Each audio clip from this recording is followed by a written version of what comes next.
Welcome to this rather unique small group that I've tried to set up and that I am calling The Lord and the Rings. This is session one. All stories are ultimately about the fall. So what is the purpose of this small group? Well, I want to talk about biblical themes and explore biblical ideas using the works of J.R.R. Tolkien, most famous for being the author of The Lord of the Rings.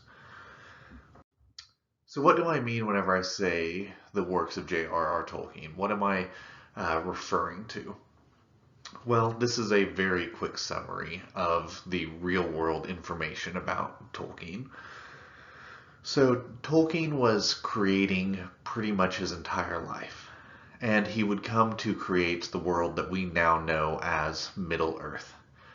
His earliest writings that relate to Middle-earth can be traced to around 1916 or 1917. These stories were not the Lord of the Rings themselves, but they were the beginnings of Middle-earth. And so he wrote them, he worked on them, edited them, added to them, but these works weren't published. And then, for a while, he set these works aside, and he started writing a new book.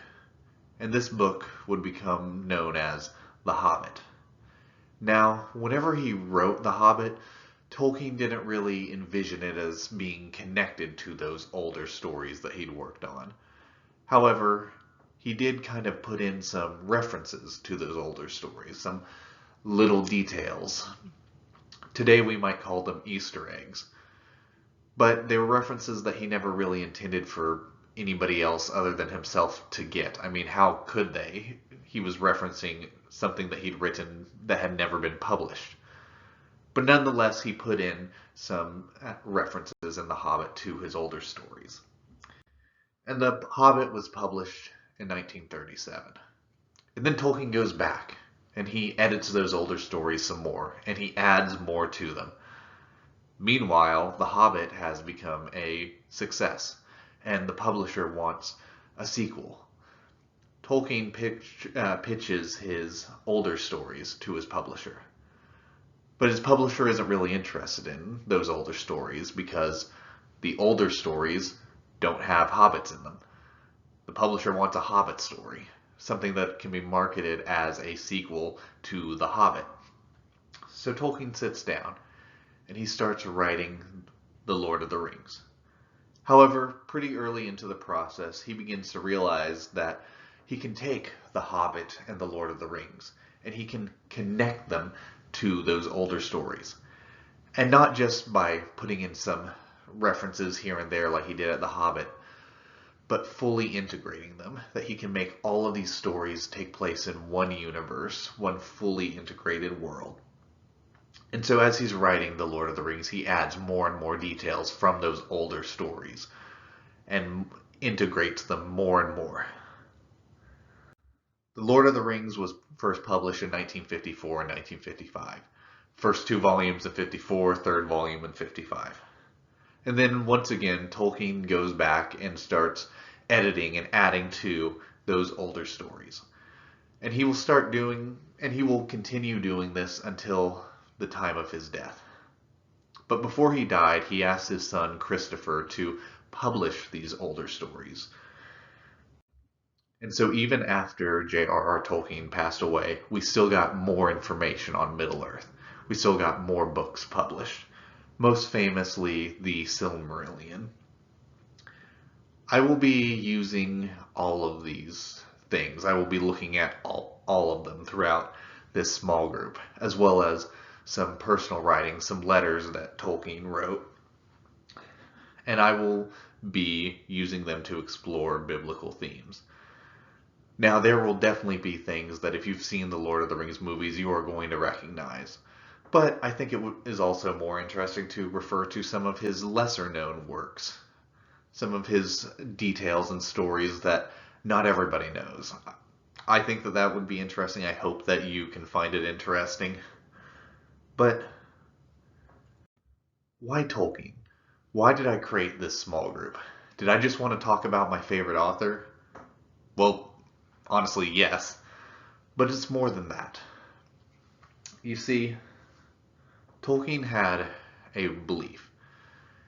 He believed in God. He believed in Jesus Christ as the Savior of mankind. And he believed that mankind, as we are told in Genesis, was created in the image of God. Creativity was important to Tolkien, and he saw creative endeavors by man as being a natural result of us being made in God's image. God is the ultimate creator. He created everything. Mankind can't do that. But we are made to be in God's image, and some part of us wants to be like our Father. Some part of us wants to imitate God. Like a child who wants to be like their dad. We want to imitate God. Now, because we are fallen, our creations are not perfect. Our creations are flawed. Our creations have problems. However, Tolkien believed that even though our creations are flawed, they can still capture glimpses, imperfect glimpses, but glimpses nonetheless, of God's greatness and God's glory. In fact, Tolkien didn't want to put human creation on the same level as God's creation. God creates from nothing. He speaks and things come into existence. Mankind can't do that. We can just rearrange the pieces of what's already in existence. And so Tolkien says that God creates and mankind subcreates because our creation is subordinate to God. However, even though our creation is not on the same level of God, as I said just a minute ago, he still believed that our creation could be useful. And Tolkien did not want his stories to be a one-to-one allegory. He didn't want to just rewrite the Bible because to him the Bible was already the perfect version of these stories, so why rewrite it? And so he didn't want it to be an allegory. But he did want to put a lot of his own thoughts and beliefs and ideas into his work. So whenever we talk about Christian fiction, I feel like one of the first things that always gets brought up is the Chronicles of Narnia. And I love the Chronicles of Narnia. But it's very obvious what a lot of the things in Narnia represent. Like Aslan is a pretty one-to-one representation of God and Jesus Christ. Tolkien, like I said, didn't want to create a one-to-one allegory. He didn't want to just rewrite the Bible. So sometimes his beliefs and the way he works them in are more subtle than what happens in the Chronicles of Narnia. But they're still there. Tolkien cared a lot more about applicability than allegory. But we can still apply the ideas contained within The Lord of the Rings and Tolkien's other works to our lives today. And that's what I want to do in this small group. In 1951, Tolkien was writing letters to potential publishers of The Lord of the Rings. I'm going to be referring to one letter in particular quite a bit during this small group, especially the first couple of sessions, because Tolkien talks really openly about his created world. He talks about the events that take place in Middle-earth, but he also talks about some of the ideas and themes that he was exploring through his writing. And in this letter, at one point, Tolkien says, "There cannot be any story without a fall. All stories are ultimately about the fall, at least not for human minds as we know them and have them." The fall that Tolkien is talking about here is the fall of Adam and Eve, the first few chapters of Genesis. God creates the world. He puts mankind into the Garden of Eden. Mankind sins. He disobeys. He eats the forbidden fruit. And now the world is tainted. Mankind is sinful. The world is no longer perfect. It's no longer paradise. That's the fall that Tolkien is talking about. So why does he say all stories are ultimately about the fall?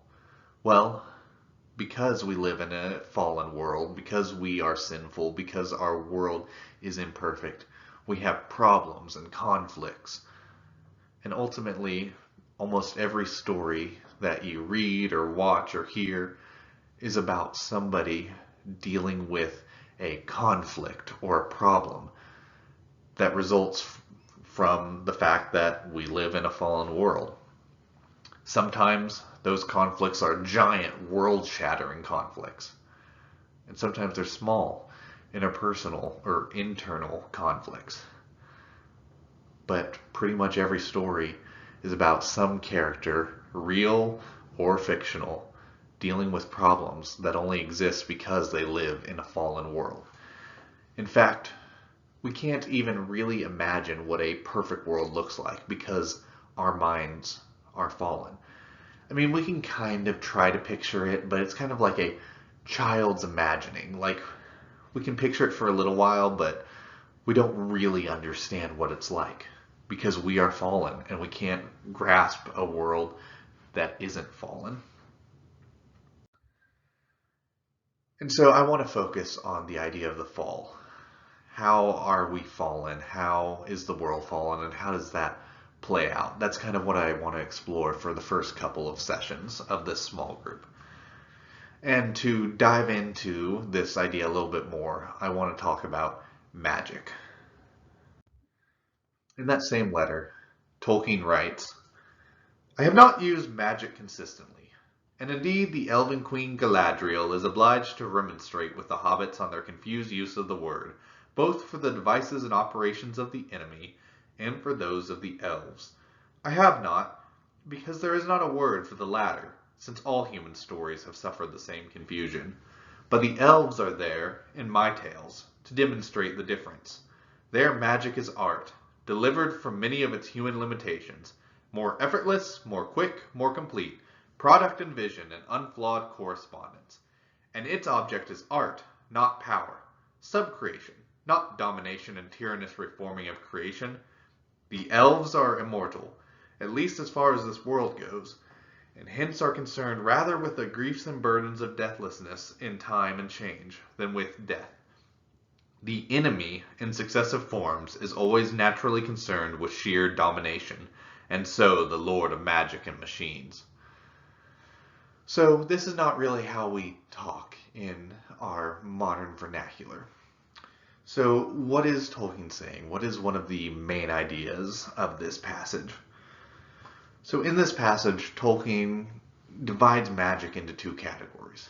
He says that he uses the word magic to refer to both categories, that both categories can be called magic. That's because we kind of, in the English language, kind of put all supernatural powers or spiritual powers or whatever you want to call them in under one heading. We can call it magic or sorcery or wizardry or whatever, but we kind of tend to lump it all together. But in Tolkien's world, there's kind of two categories according to this section. There's the good magic that the elves tend to use. And then there's evil, dark magic.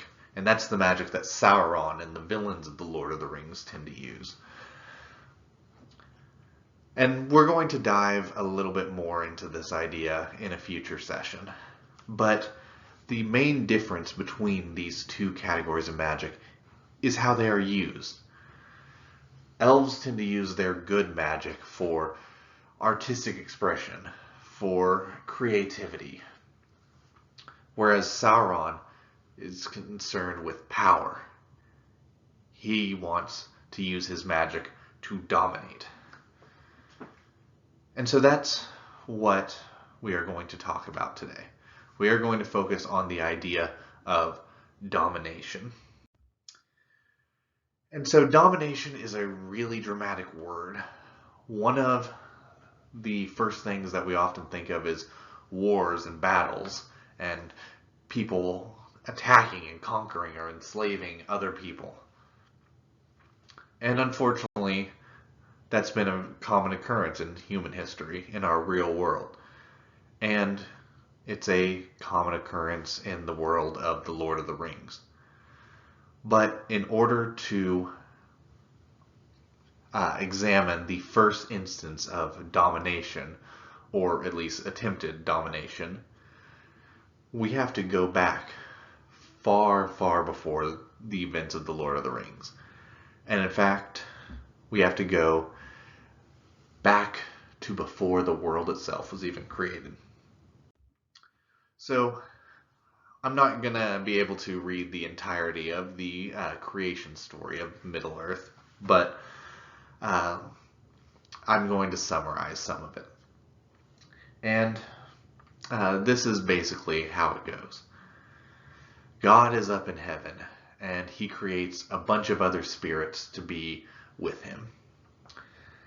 And in the Genesis story, we know that God speaks the world into existence. Tolkien didn't just want to rewrite Genesis. He made it a fictional story, his creation of the world, and he added in some fictional details. In the world of Middle-earth, the world was not spoken into existence, it was sung into existence. God's up in heaven. He creates other spirits to be with him, and he teaches them music. And then he gathers all of the spirits and he says, okay, I've written a song, a great musical theme. You all are going to perform it for me. Now, I have written in some room for you to improvise or add your own little twist to the music. I want you to put some of yourself into your art, into the song. But you need to follow my general plan, my general direction. And so the song starts, and the spirits are following God's plan. But there's one spirit who decides he doesn't want to follow the musical theme of God. He doesn't want to be just another member of the choir. He wants to lead the choir. He wants to be in charge. This spirit was called Melkor, but later he would become known as Morgoth. And he's more commonly referred to as Morgoth, so that's how I'm going to refer to him just for clarity's sake.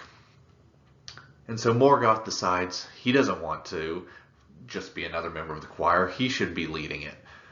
So he starts singing his own song, a song that's different from the song that God laid out. And then some of the spirits around Morgoth get confused, and they hear the original song, and then they hear Morgoth's new song, and they kind of get distracted, and some of them start singing along with Morgoth instead of following God's song. And so there are these two musical compositions up in heaven. And God steps off of his throne and takes control of his song. And Morgoth is continuing his song. So you've got these two great themes that are at war with each other. And I personally have always pictured the music in this story to be something that is so great and so powerful and so wondrous that it is beyond human comprehension, that we can't even imagine it. But if you'd prefer, you can think of this as a cosmic rap battle. And a lot of this story, I feel like, in my summary, has lost a lot of its beauty. It really is a beautiful story. But in the story, Tolkien describes Morgoth's song this way.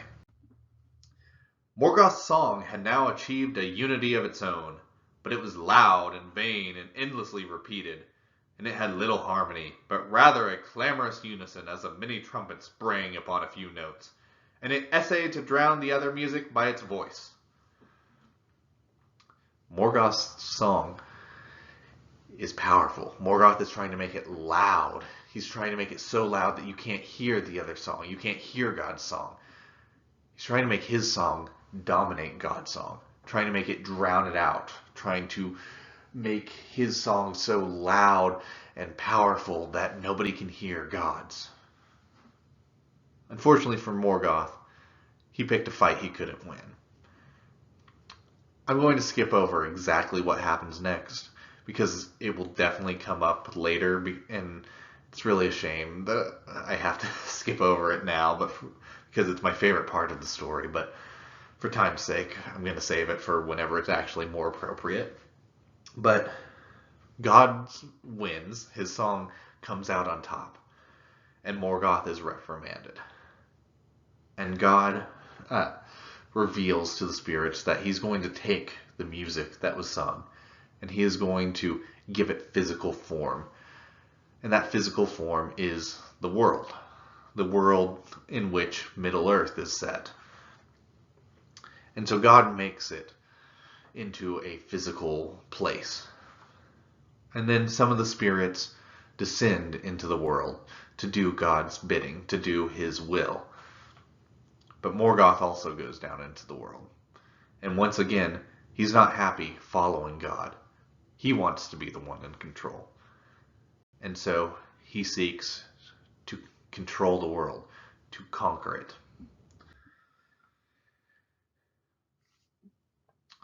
It's very similar to various stories throughout the Bible. There are many passages throughout the Bible where people's pride is discussed, where individuals who put themselves or try to put themselves on the same level of God are shown to be fools, are shown to be acting in a sinful way.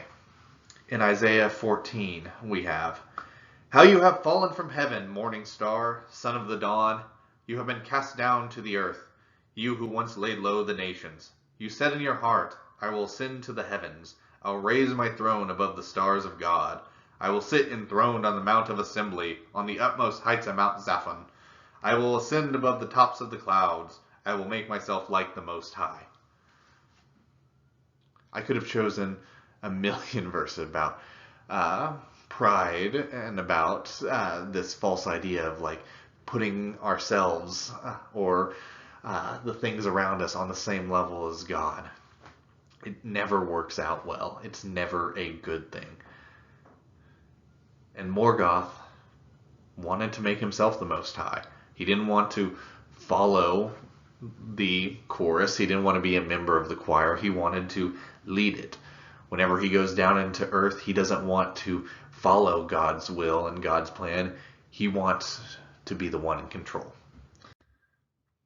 And so he tries to dominate on earth. He tries to conquer the world. Tolkien writes, "In the powers and knowledge of all the other Valar," Valar is the name of the most powerful spirits. "In the powers and knowledge of all the other Valar, Morgoth had part, but he turned them to evil purposes, and squandered his strength in violence and tyranny. For he coveted the earth and all that was in it, desiring the kingship and dominion over the realms of his peers. From splendor he fell through arrogance to contempt for all things save himself, a spirit wasteful and pitiless. Understanding he turned to subtlety, and perverting to his own will all that he would use, until he became a liar without shame. He began with the desire of light, but when he could not possess it for himself alone, he descended through fire and wrath into a great burning, down into darkness." Morgoth was the first individual, the first entity to rebel against God in the history of the world of Middle-earth. Morgoth is the prime evil of Middle-earth. But he is not the only one.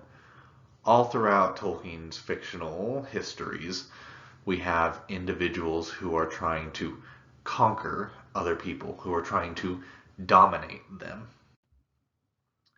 And usually they are doing this through warfare, through tools that they have made. And so here are a couple of passages related to that. From The Hobbit we have, "Hammers, axes, swords, daggers, pickaxes, tongs, and also instruments of torture goblins make very well, or get other people to make to their design. Prisoners and slaves that have to work till they die for want of air and light. It is not unlikely that they invented some of the machines that have since troubled the world, especially the ingenious devices for killing large numbers of people at once, for wheels and engines and explosions always delighted them.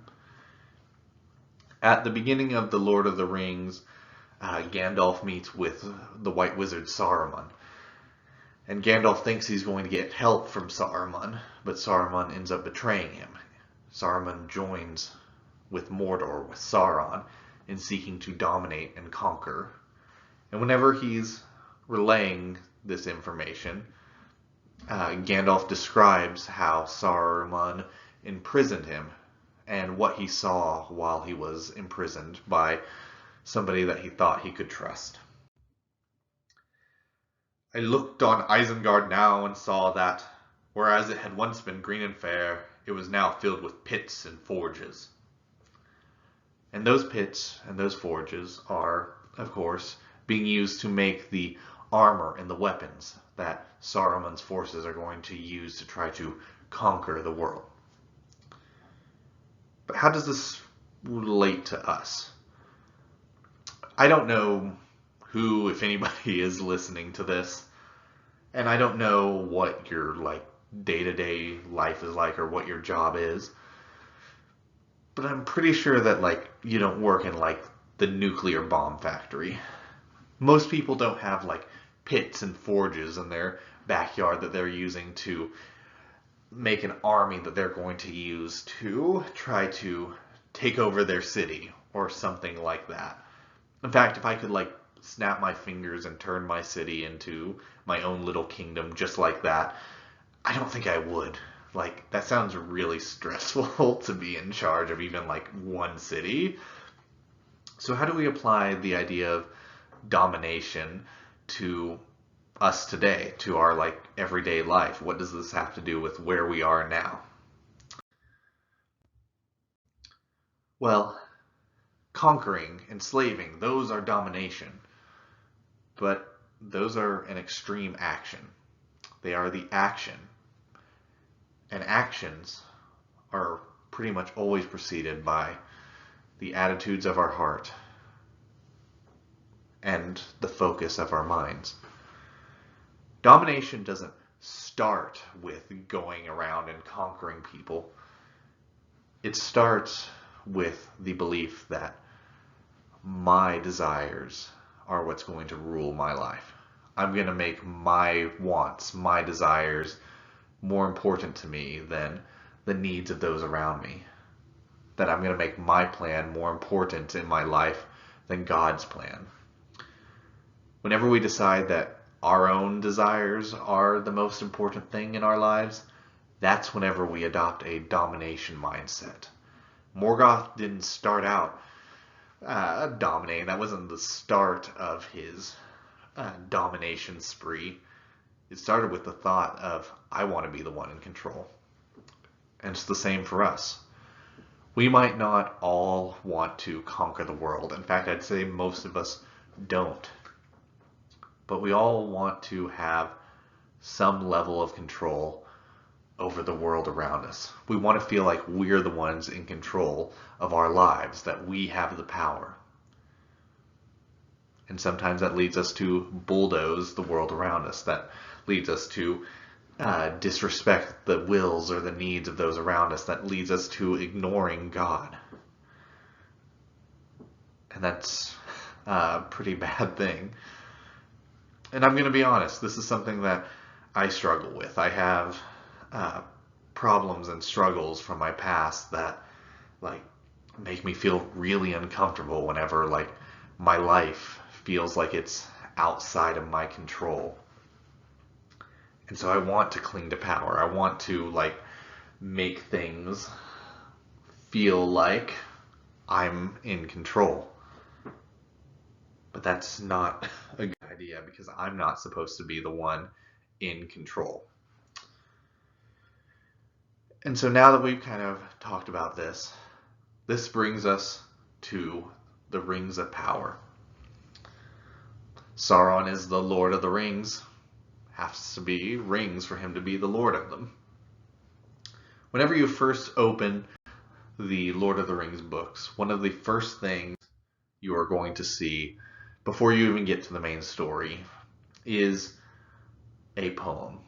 This poem.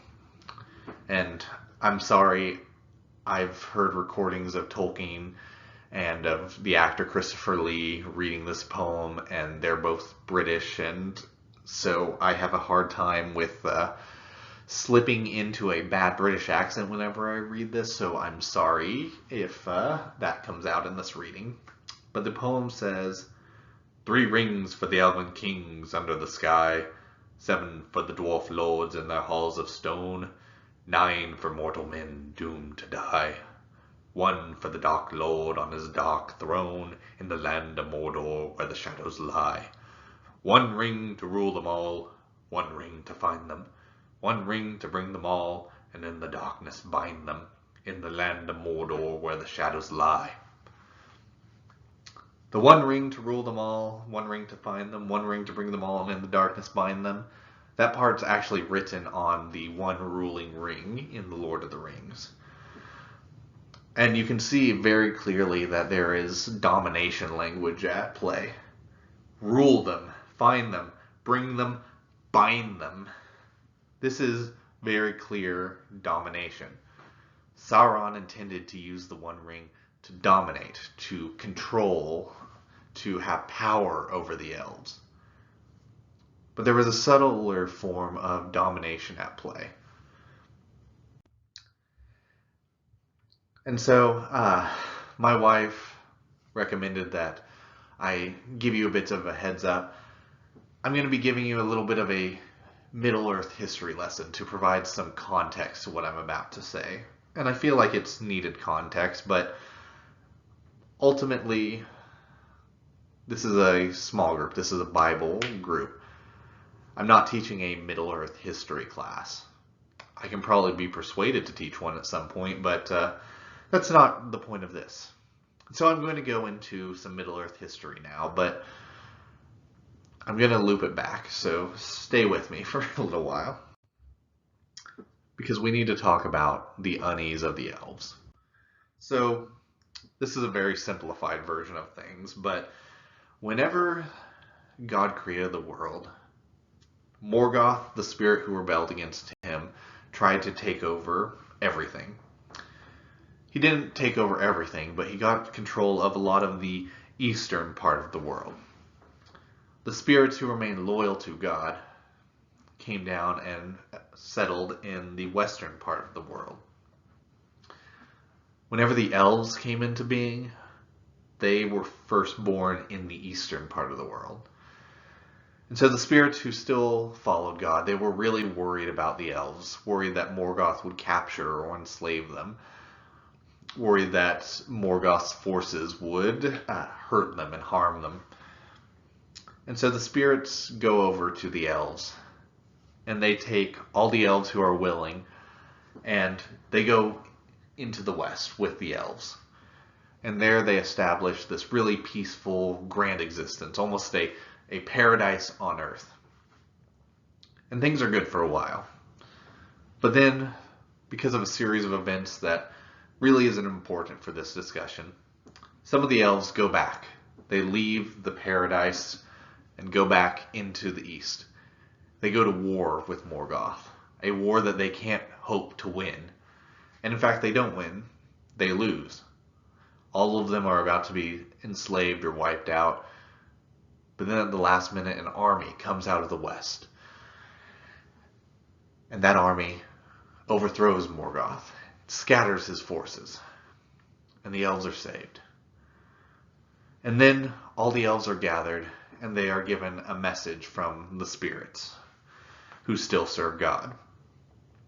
And those spirits in this message tell them, hey, we're not going to control you. We're not going to make you do anything. You have free will. But we recommend that you come back to us, that you return to paradise with us. And some of the elves do. They go back into the west. But others stay in Middle-earth because they love Middle-earth, or they like the lives that they envision themselves having in Middle-earth. And so they don't go into the west. They remain. And for a while, things are good. The elves are happy. But over time, They start to feel uneasy. Tolkien writes, "Moreover, the elves were not at peace in their hearts, since they had refused to return into the West, and they desired both to stay in Middle-earth, which indeed they loved, and yet to enjoy the bliss of those that had departed. The elves wanted the peace and bliss and perfect memory of the West, and yet to remain on the ordinary earth, where their prestige as the highest people, above dwarves and men, was greater than at the bottom of the hierarchy of Valinor.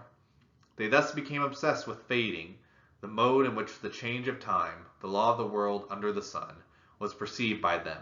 They became sad, and their art, shall we say, antiquarian, and their efforts all really a kind of embalming."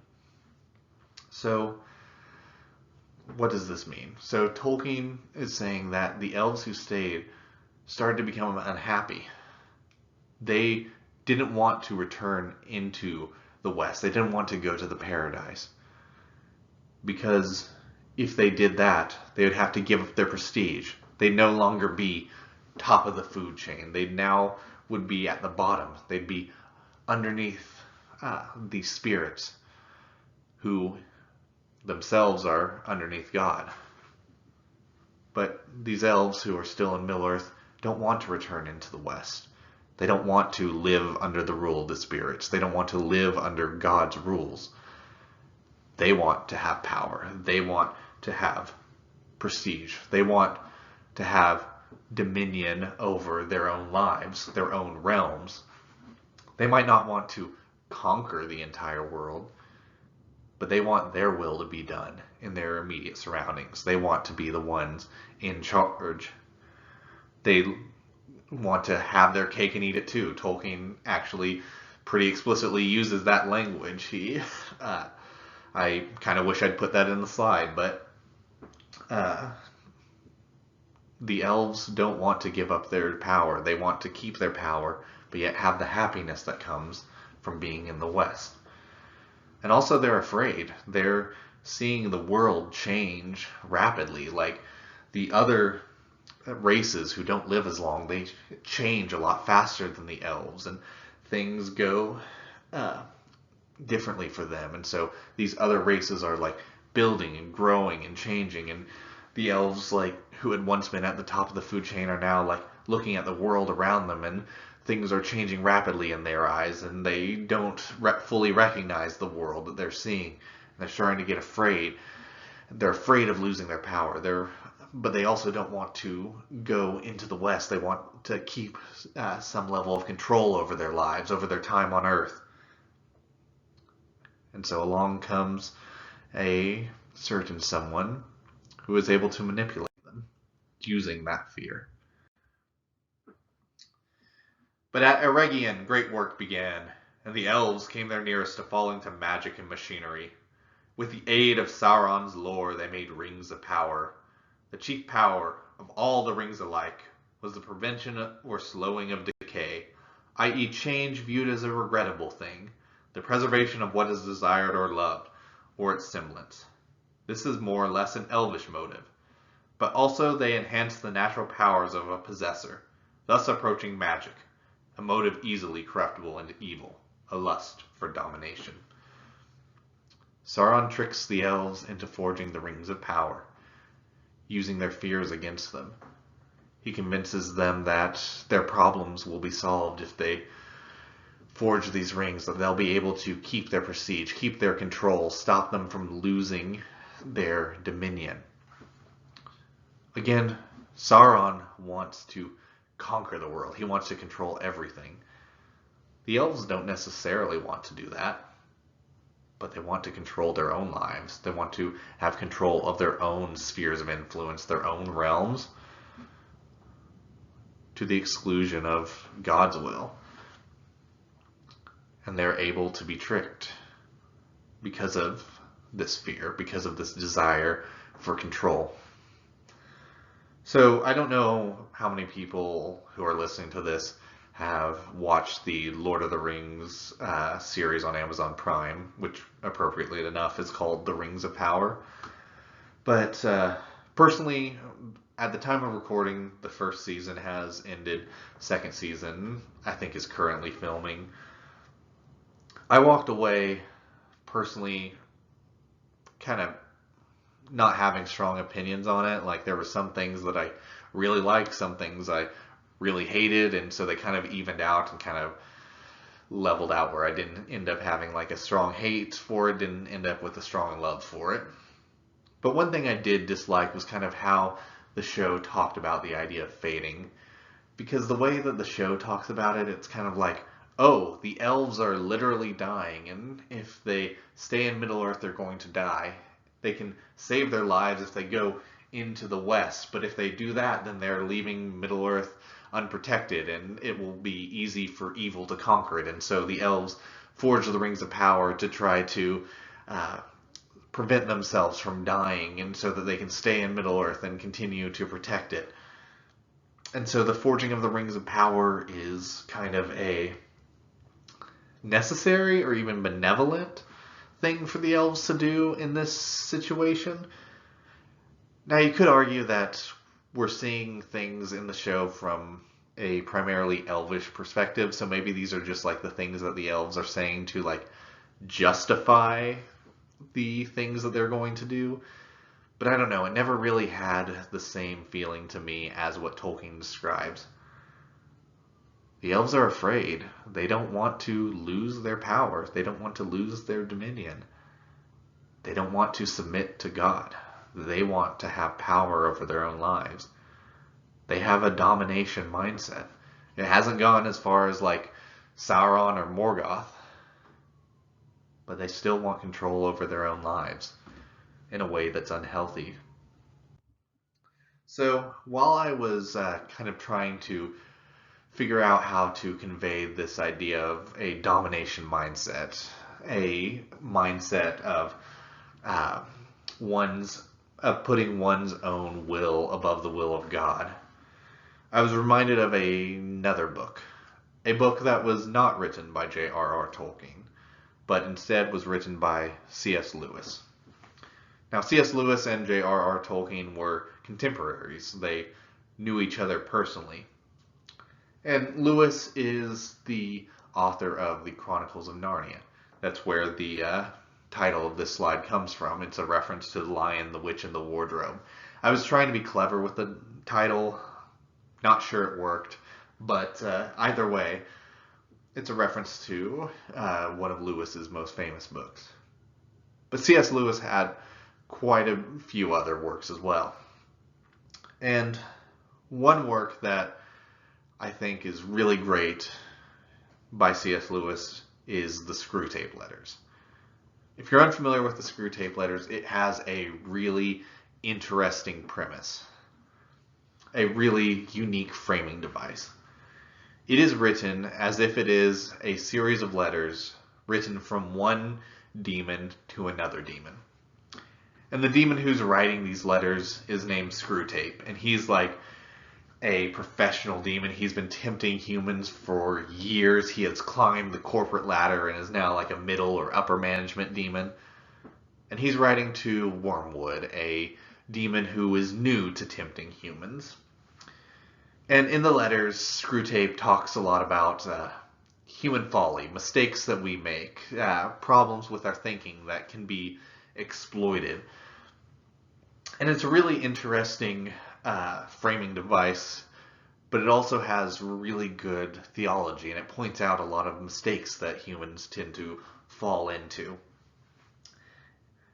And I know that the topic of spiritual warfare and like demons and how real they are, how active they are, is like a difficult subject to like talk about. There's a lot of opinions on it. And I don't think I'm the one to like in that discussion or in that debate personally, but I don't necessarily think that every time we make a mistake it's because a demon is on our shoulder whispering in our ears. Like, I've made the joke that Satan doesn't need to waste one of his demons on me. I make enough mistakes without any help. But regardless of whether of how much influence you think that demons have on a day-to-day basis, The theology in the Screwtape Letters is really good. It really has some really interesting things to say about the mistakes that we as humans make.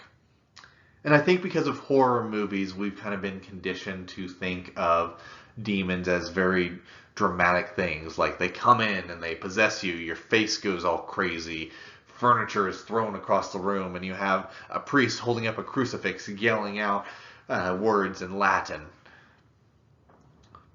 But that's not how the demons in the Screwtape Letters are. They don't start with dramatic stuff. Screwtape doesn't tell Wormwood, hey, you should tempt your human by telling him to go commit mass murder. No, he tells him much more subtle things. And that's scarier, because subtle things are hard to detect. Personally, it's going to be pretty hard to tempt me to go commit mass murder. I hope I'm not being cocky or overconfident, or prideful, but I think that it would be hard to tempt me to commit mass murder. But subtle things that I don't recognize, oh boy, I fall for those types of mistakes all the time. And so this is one of those subtle mistakes that Screwtape encourages Wormwood to try to get his human to fall into. Now you will have noticed that nothing throws him into a passion so easily as to find attractive time which he reckoned on having at his own disposal unexpectedly taken from him. It is the unexpected visitor, when he looked forward to a quiet evening, or the friend's talkative wife, turning up when he looked forward to a tete-a-tete with the friend, that throws him out of gear. Now he is not yet so uncharitable or slothful that these small demands on his courtesy are in themselves too much for it. They anger him because he regards his time as his own, and feels that it is being stolen. You must therefore zealously guard in his mind the curious assumption, my time is my own. Let him have the feeling that he starts each day as the lawful possessor of 24 hours. Let him feel as a grievous tax that portion of this property which he has to make over to his employers, and as a generous donation that further portion which he allows to religious duties. But what he must never be permitted to doubt is that the total from which these deductions have been made was, in some mysterious sense, his own personal birthright. The man can neither make nor retain one moment of time. It all comes to him by pure gift. So this section of the Screwtape Letters, which I have done a lot of reducing, there's a lot more to that letter, and I would highly recommend anybody who's interested to seek the full letter out. But this part really leaped out at me, so much so that I can go years without reading the Screwtape Letters, and might not remember the exact phrasing, but I'll remember the idea of this. And the reason this part sticks out to me so much is because I fall into this trap so much. I'm a planner. I like to figure out what I'm going to do each day before I do it. And so often I will set out and be like, okay, I've got 24 hours today. I'm going to spend this much time sleeping, this much time at work. What can I do in that remaining time? Ooh, I can read in this amount of time. I can watch TV here. I can do some chores here. And I try to plan out my day. But that can be dangerous.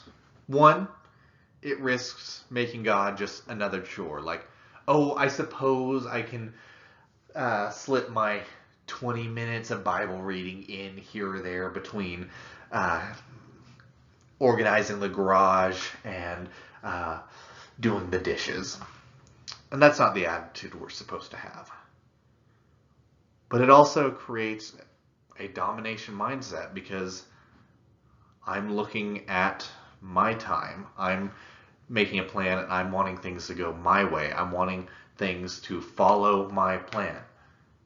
And then if things don't follow that plan, I get frustrated. I get upset. It's not supposed to be about my plan. I claim to be a Christian, so my life is supposed to belong to God. My life is made up of my time. My time's supposed to be His. So it's not about my plan. It's about God's plan. That's how it should be. I should be willing whenever an opportunity arises to show God's love to others. I should be excited. But so often I get frustrated because things aren't going according to my plan. Because I want to have dominion. I want to have domination over my time, over my schedule. I'm falling into the same trap that the elves did, wanting to have control instead of being willing to give it up. In Matthew, Jesus says what is now considered the Lord's prayers in Matthew 6. Our Father in heaven, hallowed be your name. Your kingdom come, your will be done, on earth as it is in heaven. It's not about my will. It's about God's will. I need to say, thy will be done, not my will be done. Because here's the thing.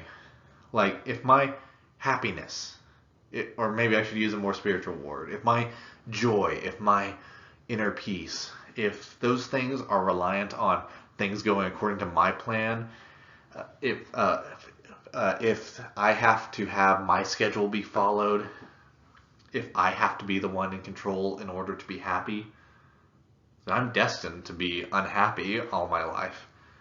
The world does not revolve around me. Things are not going to go according to my plan.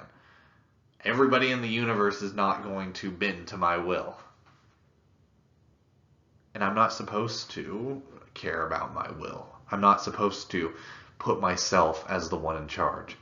I'm supposed to let God be the one in charge. I'm supposed to let His will be done. So to wrap up, I kind of want to talk about the idea of thraldom. And thraldom is a state of bondage, slavery, or subjugation to another person. Going back to The Lord of the Rings, Tolkien writes, "Men proved easier to ensnare. Those who used the 9 rings became mighty in their day. Kings, sorcerers, and warriors of old. They obtained glory and great wealth, yet it turned to their undoing.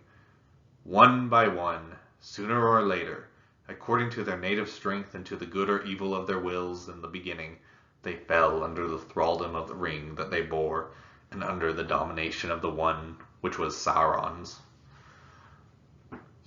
9 men took the rings that Sauron offered them, and they used it to dominate, to become kings, sorcerers, and warriors of old, to obtain glory and wealth. They dominated for a time, but then they themselves were dominated.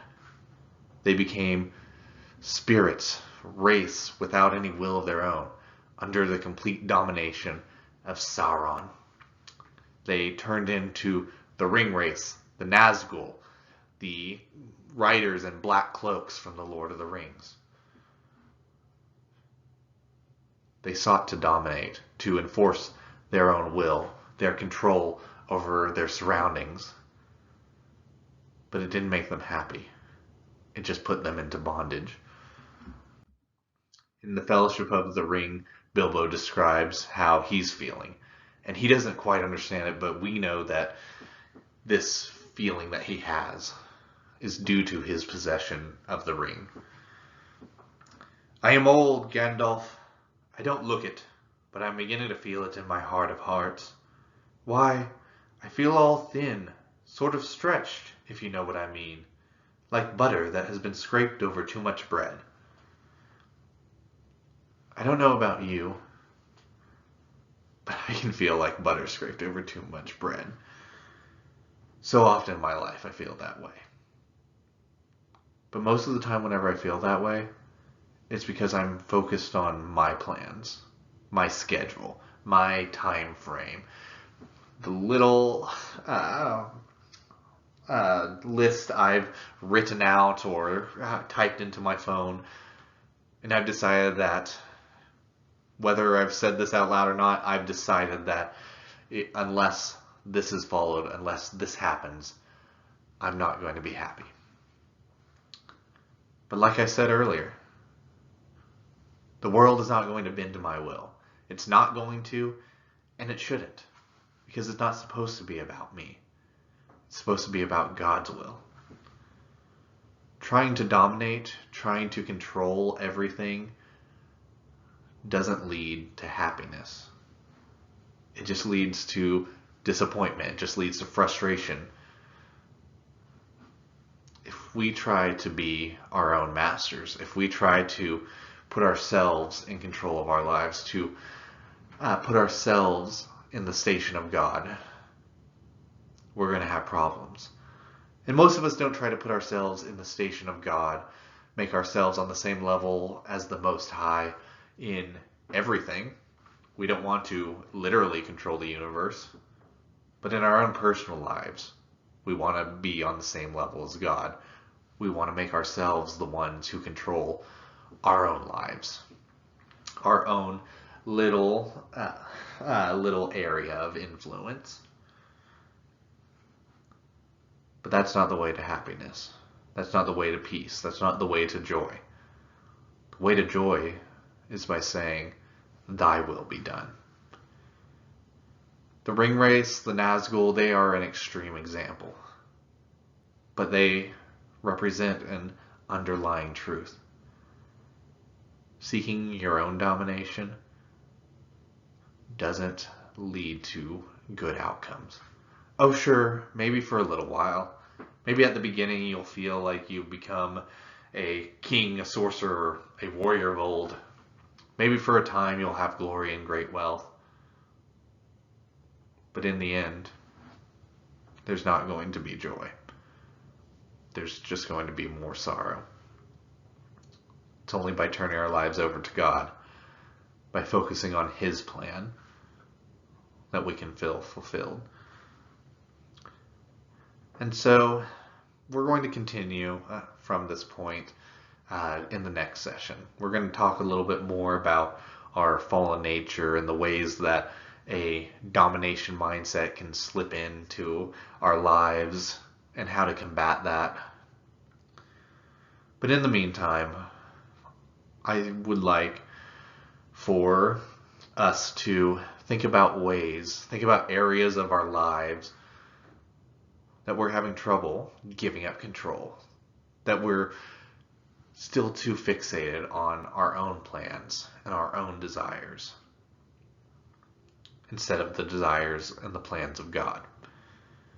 And I say we, and I feel weird about that, because I feel like sometimes during like sermons or lessons, like the speaker can say, oh, we need to do that, but the speaker kind of means, oh, you guys, the audience, need to do that, but I don't want to come across as judgmental, so I'm going to say we so that I'm included in this, but I really just mean you guys.